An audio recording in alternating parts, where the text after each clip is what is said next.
ये जो ब्रह्मचर्य का नाश करते रहते हैं ना, उनकी मेधा शक्ति क्षीण हो जाती है, उनकी स्मृति शक्ति क्षीण हो जाती है, स्वभाव में चिड़चिड़ापन आ जाता है, दिमाग में ज्यादा मतलब बल लगाने की सामर्थ्य नहीं रह जाती। अगर बार बार कोई प्रश्न उत्तर करे तो एकदम, तो इसलिए बहुत थोड़ा सा है।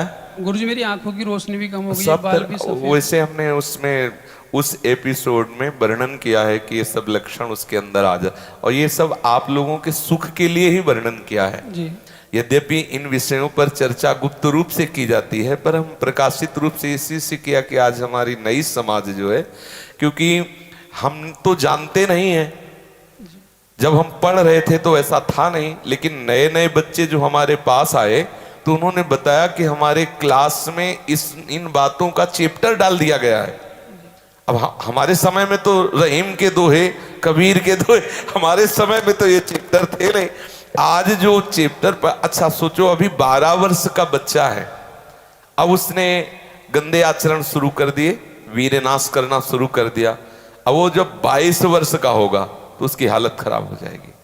अच्छा 25 वर्ष तक ब्रह्मचर्य रहा, फिर वो गृहस्थी में गया तो कुछ उसका गृहस्थी नहीं बिगाड़ पाएगी, क्योंकि परिपक्व हो गया ना, उसका जो सप्तम धातु परिपक्व हो चुकी, तो उत्तम संतान होगी और वो धैर्यवान होगा, उसका माइंड जो है काम करेगा कि हमें संयम से रहना है। अपने लोगों ने बहुत बड़ी गलती कर दी, इसलिए सावधान। गुरुजी जो ये लगभग 22 साल की जो मतलब सारी मतलब शक्ति जो नष्ट हो गई है जी, वो आयुर्वेद की दवाइयाँ खाके, और दवाई से नहीं होगा बच्चा, दवाई तो हम सपोर्ट के लिए कह रहे हैं आपको, संयम से पुनः हो जाएगा जी। अगर मैं संयम पूरी तरह से रख लूंगा बिल्कुल, तो हाँ बिल्कुल, आप पुनः स्वस्थ हो जाएंगे। थोड़ा समय लगेगा, साल 6 महीना लग सकते हैं, लेकिन धैर्य रखना, उत्साहित रहना, और इसके साथ नाम जप जरूर बच्चा करना। ये नाम जप अगर नहीं होगा तो क्या है कि हमें ठीक होने के लिए आवश्यक है चिंतन बदलना। जैसे हम बढ़िया दवाई ले रहे हैं, प्राणायाम व्यायाम भी कर रहे हैं, उचित भोजन पा रहे हैं, और हम कुसंग भी नहीं कर रहे, कोई क्रिया भी नहीं कर रहे, लेकिन हमारा चिंतन गलत है, गंदा चिंतन है, तो फिर ब्रह्मचर्य रोक पाना बड़ा कठिन हो जाएगा। ब्रह्मचर्य रोकने के लिए आवश्यक मुख्य बात है कि हमारा चिंतन बदले। तो नाम जब थोड़ा करें, कोई नाम जो आपको प्रिय लगे, राम कृष्ण हरि राधा, जो भी आपको प्रिय लगे, 10 मिनट 20 मिनट अभ्यास करो नाम जप का। गुरुजी मैंने इसको कई बार रोकने की कोशिश भी की थी, मैंने 3-3.5 महीने इसको रोका भी था, लेकिन मुझे एक चिंता बार बार खाती है, बार बार परेशान करती है। मतलब जैसे जो मेरे पापा जी हैं, तो जब मैं इस काम को जब करता था तो लास्ट में मेरे पापा जी का मतलब माइंड में एकदम फोटो आ जाता था, तो मुझे बड़ा दुख सा होता था कि मतलब इतना गलत काम, और मेरे मतलब मैं लाता भी नहीं था, वो ऑटोमेटिकली मतलब फोटो आ जाता था।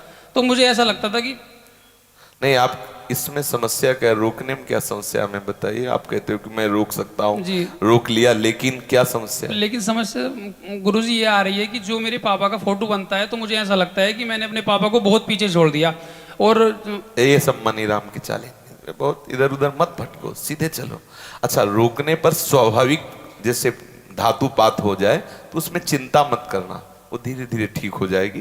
कोई क्रिया मत करना और धीरे धीरे ठीक, बिल्कुल गंभीर रहो। एक छोटी सी बात और, जब कहना तो नहीं चाह रहा, लेकिन जो चीजें कहनी पड़ेगी, माइंड में ये चीज आती कि हर किसी को